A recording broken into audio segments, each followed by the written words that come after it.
a 7 trpaslíkov.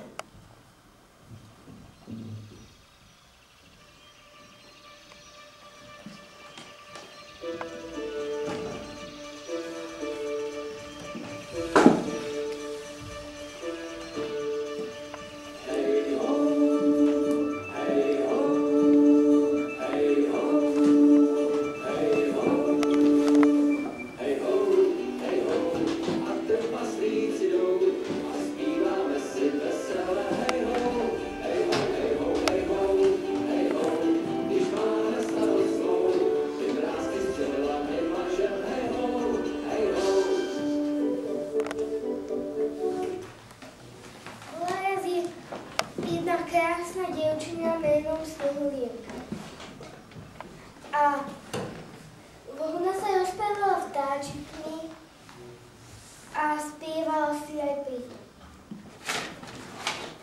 Raz sa kráľovna opýtala svojho zrkadla: Zrkadielko, zrkadielko, povedz mi, kto je najkrajší na zemi? Si ty krásna, moja pani, ale krajšia je nehulienka.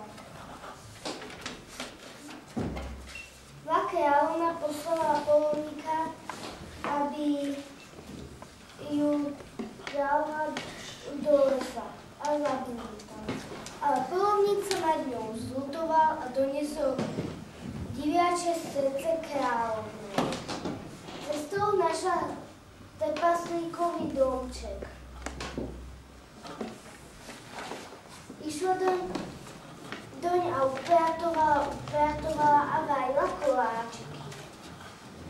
Potom ju pocítila únava.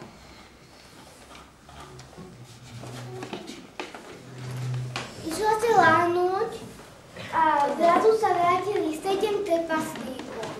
Ona sa prebudila a všetkých naraz uvidela.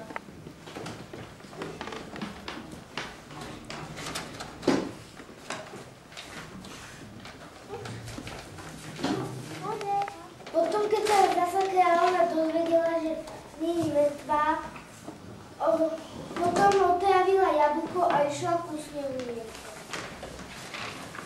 Zlá kráľovna jej dala jablko a ona odpadla.